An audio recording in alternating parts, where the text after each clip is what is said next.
Yeah, another one of yours, most of the gains in life come from suffering in the short term so you can get paid in the long term. I think That's classic. winning the It's like, marshmallow test yeah. on a daily basis. Yeah.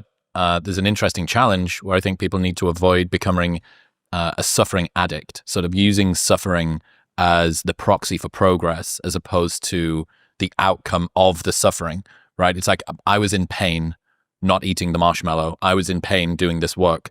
I have attached well-being and satisfaction to pain, not to what the pain gets me on the other side of it.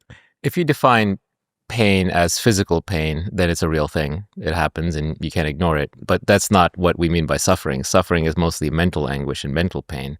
And it just means you don't want to do the task at hand.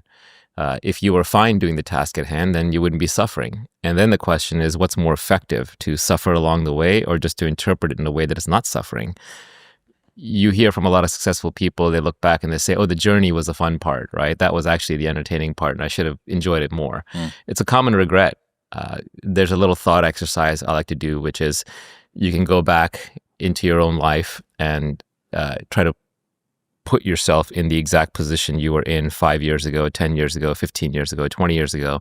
And you try to remember, okay, who was I with? What was I doing? What was I feeling? What were my emotions? What were my objectives? And really, really try to transport yourself back and see if there's any advice you'd give yourself, anything you'd do differently. Now, you don't have new information. Don't pretend you could have gone back and, bought a stock or bought Bitcoin or whatever. But just knowing what you know now in terms of your temperament and a little bit of age-related experience, how would you have done things differently? And I think it's a worthwhile exercise to do. So don't let me rob you of the conclusion. But I'll tell you, for me, I would have done everything the same, except I would have done it with less anger, less emotion, less internal suffering, because that was optional. It wasn't necessary. And I would argue that someone who can do the job at least peacefully, but maybe happily, is going to be more effective than someone who has unnecessary emotional turmoil.